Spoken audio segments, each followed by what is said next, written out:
Nii, no tere, võrdhaarse kolmnurga siis definitsioon ja omadused ja kõigepealt konstrueerime võrdhaarset kolmnurka, ma konstrueerin GeoGebras, teie teete siis tavalise pliiatsiga ja sirkliga, eks ole. No esiteks, võrdhaarne kolmnurk on kolmnurk, millel on kaks võrdset külge, eks ole, ja need küljed nimetatakse haaradeks. Alustame siis aluseks. Kolmas külg, mis ei ole võrd, on alus, jah? Nüüd oleks ilus selline siia. Algebra vaadet tegelikult võiks maha võtta.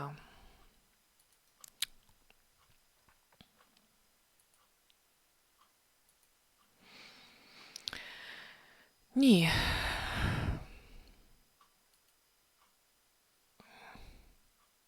No las ta olla, ma arvan, ta ei sega, et ta mul natukene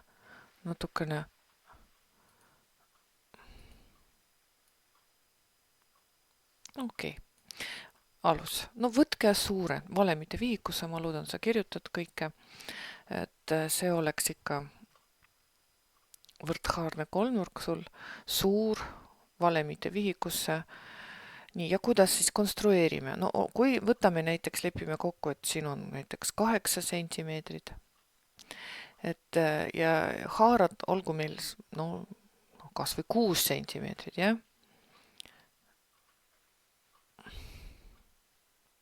Miinimum, võid suuremalt ka teha. Et siis joonestan ühesugused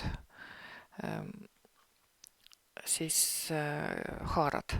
No mäletate, valin haarade pikkuse, võtke, ma ei tea, 6 sentimeetrit.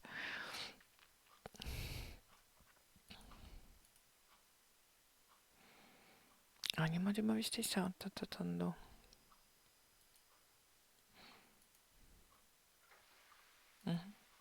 Jah, siit raadius, mis me leppisime 6 teiega. No seal on muidugi ei ole mul. No okei, siit ka näiteks. See on keskpunkt ja raadius 6, jah? Ja teid huvitab see lõikepunkt. Võite muideks alla ka joonistada, aga no joonestame, lepime kokku ülesse. Ja lõikepunkt. Nii, ja nüüd ma saan konstrueerida, jah? Võrdhaarset kolmnurka.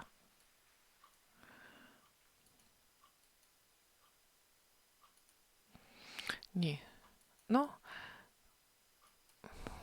lõpuks. Nii. No, värvige, et ilus oleks. Nii.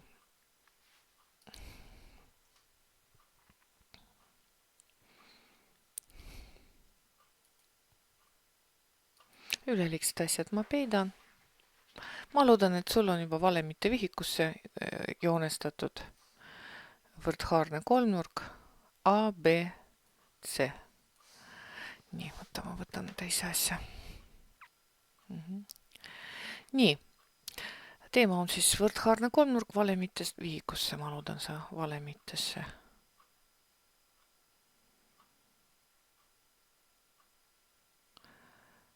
Võrdhaarne kolmnurk, sul on kolmnurk ABC võrdhaarne. Meie ju ehitasime niimoodi, et need küljed oleksid võrdsed. Jah? Võrdhaarne.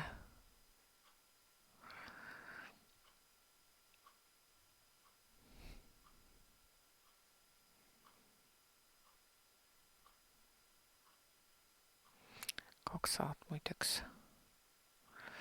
Võrdhaarne. Nii, kui on ebamugav siin kirjutada, tähistame seda ka, et AC võrdub CB-ga. See tähendab, kirjutame, et AC võrdub CB.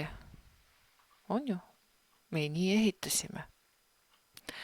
Nii, ja nüüd ehitame veel juurde. Muideks kirjuta, et see on tipp. Meil on C on tipp. No mäletate, me rääkisime, kõik on nad tipud, aga see on võrdhaarse kolmnurga tipp. See on alus, kirjuta palun. AB on sul alus. Ja need võrdsed küljed on haarad. Need on haarad. haarad võrdsed. Haar, üks haar ja teine haar, jah. Täna räägime omadustest ja nüüd vaja konstrueerida nurgapoolitaja. Veel nurgapoolitaja. Ma loodan, et sa mäletad, kuidas me tegime, sest mina kavatsen lihtsalt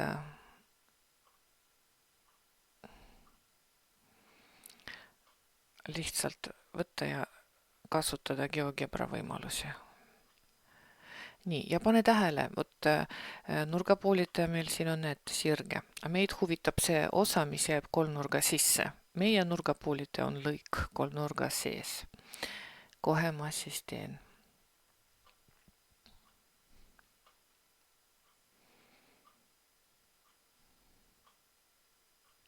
Lõikepunkt GeoGebra automaatselt ei pane.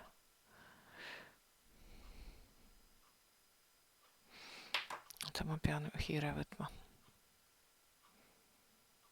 Nii, võtan siis väga tähtsa lõigu.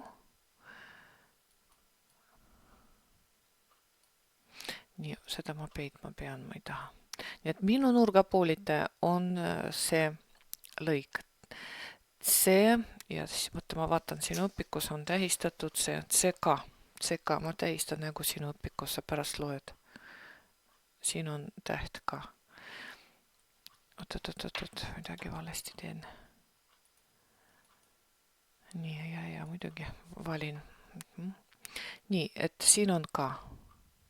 GeoGebra seal tähistas. See on ka. CK on siis meil tipunurgapoolitaja. Me ehitasime nii ehituse järgi. Kirjutame tipunurgapoolitaja.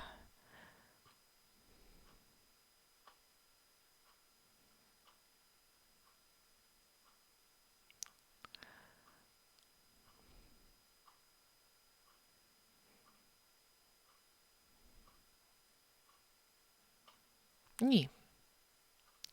Ja räägime siis omadustest, millised on omadused. Muideks see lõik, see CK, see tipunurgapoolitaja, väga tähtis lõik. Nii, palun tähistame niimoodi, jah? Ta on tipunurgapoolitaja. Nii, paneme tähele, see tipunurgapoolitaja jaotab meie kolmnurga 2 võrdseks kolmnurgaks. Et kolmnurk ACK, kolmnurk A, CK võrdub kolmnurgaga KCB, selle teisega, jah, selle KCB. Võrdsed. Miks? No, me oleme teiega õppinud võrdsuse tunnused. Pane tähele, külg AC võrdub küljega CB. On ju? Külg AC, need on ju võrdsed haarad. Me nii konstrueerisime. Meil on võrdhaarne kolmnurk. Nii. Siis see nurk ACK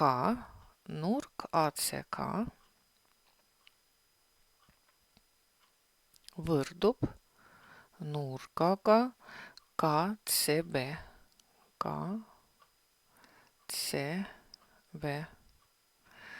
Kuna me ehitasime nurgapoolitajad ja see külg CK on ju ühine. CK võrdub isendaga, jah? Iga lõik võrdub isendaga. Ta kuulub lihtsalt mõlemasse, jah? Ühine. Nii et milline tunnus? Külg, nurk, külg, teine tunnus. Võrdsuse tunnus. Külg, nurk ja külg. Nii, ja vot sellest kolmnurkade võrdsusest me võime teha 2 järeldust. Esiteks, no kui kolmnurgad võrdsed, siis ka kõik elemendid on võrdsed. Ka nurk A võrdub nurgaga B. Muideks need on alusnurgad, ja üleval on tipunurk, see on tipunurk, aga see on alusnurk. See on esimene alusnurk. Issand, kui halvasti on kirjutada siin. Ja siin on ka alusnurk. Nii et alusnurgad on võrdsed. Nurk A võrdub nurgaga B. et ja omadus siis üks, vaata palun, kirjuta, mul on väga ebamugav, õpikus leheküljel 40, seal kirjutatud see väga tähtis lause, et võrdhaarse kolmnurga alusnurgad on võrdsed. Pane pausile ja kirjuta, võrdhaarse kolmnurga alusnurgad on võrdsed. 2 võrdset külge ja 2 võrdset nurka. Nii, ja mida see meil annab, ülesannetest me räägime pärast hiljem. Täna on siis teooria meil. Ja teine omadus, pane tähele, et jälle seesama ACK võrdub selle teisega KCB-ga, jah? Aga mis see tähendab? See tähendab, et vot see nurk ka võrdne nurk. Ja miks ma kirjutan siia täisnurga sümboli? Mis sa arvad? Need on ju kõrvunurgad võrdsed, 180 pooleks, on ju? See nurk võrdub selle nurgaga, nurk AKC võrdub nurgaga CKB, 180 pooleks, 90. Aga mis see tähendab? Millest see räägib? Et meie tipunurga poolitaja CK on risti alusega, on ju, ta on meil kõrgus. Lõik, mis on risti küljega, on kõrgus. On ju? Ja veel, millised järeldused me võime teha? Kui kolmnurgad võrdsed, siis AK võrdub KB-ga.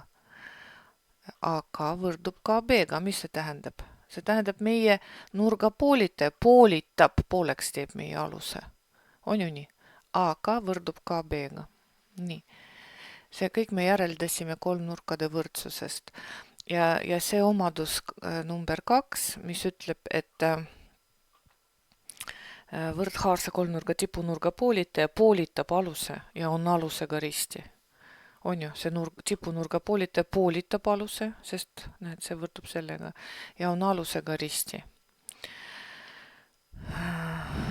Jälle lehekülg 40, palun kirjuta siis teise omaduse endale valemite vihikusse. Täna on siis teooriatund.